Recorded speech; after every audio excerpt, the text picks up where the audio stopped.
Pemirsa, resesi global tahun depan semakin nyata, pariwisata Bali yang dirancang untuk wisatawan asing terancam kena imbas.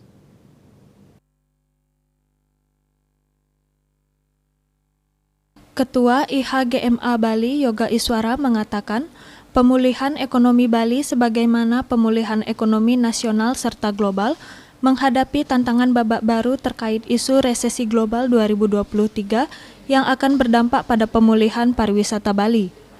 Karena itu, perlu waspada namun tidak perlu panik.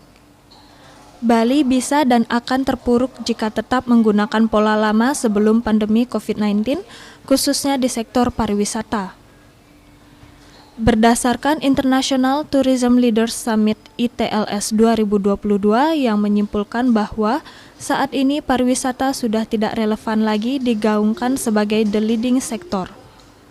Namun harus tampil lebih membumi, realistik, lebih bijaksana, dan dapat memberikan manfaat yang lebih luas.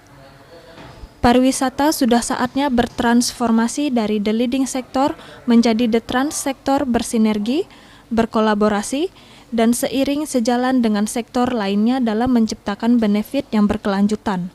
Pembelajaran terbaik dari pandemi COVID-19, pertama, Bali harus melakukan diversifikasi ekonomi.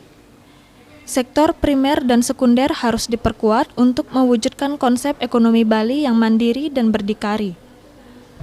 Penguatan sektor primer dan sekunder ini harus mendapatkan dukungan penuh dari sektor tersier, yaitu sektor pariwisata yang telah bertransformasi menjadi transsektor. Kedua, memperkuat segmen pasar domestik yang telah terbukti menghidupkan Bali selama pandemi. Bahkan jumlah traveler domestik pada tahun 2020 secara nasional mencapai 518,57 juta kali. Masih jauh sekali dengan pencapaian Bali terhadap pasar domestik di tahun yang sama.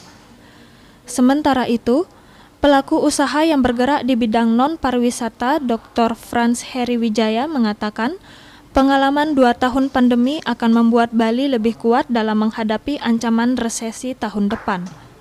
Menurutnya, dampak resesi global tidak akan separah dari dampak pandemi selama 2 tahun. Cita Maya, Bali Pos melaporkan.